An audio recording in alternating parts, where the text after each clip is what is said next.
Hi, I'm Steve from Alleviato. Here we help law firms manage their practice and make the most of technology.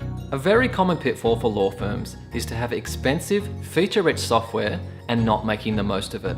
So if that's you, don't worry, you're not alone. And hopefully this video will give you some guidance to get out of that trap. Now, it can become very costly if you stay in that phase for too long. But what can become even more costly is if you choose to invest time and money into making improvements, but they're never realized. So ultimately, you'll need to decide whether moving away from your current practice management software is the best option, or whether to further invest in the one that you have. Now, it's important to make an honest assessment at the root causes about why it's been frustrating you. So we've seen heaps of situations where firms replace their software only to face all the same frustrations that they had before.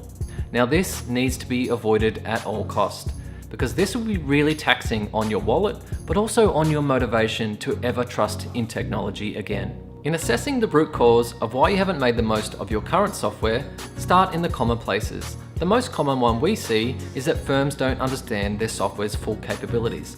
Now, this has two effects.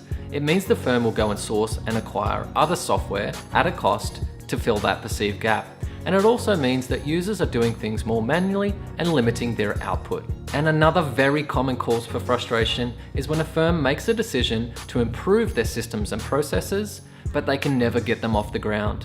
Now, this is commonly caused by a scattergun approach. So it's really important to take the time to plan out those improvements and get engagement from everyone that needs to be involved. My advice is to pick an improvement that's valuable to you and that can be managed by a small team and implemented in less than 1 month. Now, this will test out your capabilities, but also reveal to you the value of communication and planning. Now, if you have some success, this will really give you the confidence to move on to something bigger and maybe manage 2 or 3 improvements concurrently. On the flip side, it may be found that your current software is the cause for your frustrations and needs to be replaced. We have a whole video on guiding you through selecting the right practice management system for your firm, and we'll link that in the description below. So the key takeaway is to not get stuck in the middle ground paying high maintenance fees for a feature-rich system that you'll just never use. You need to commit to making it work for you or replacing it. Thanks for watching, and we'll see you in the next one.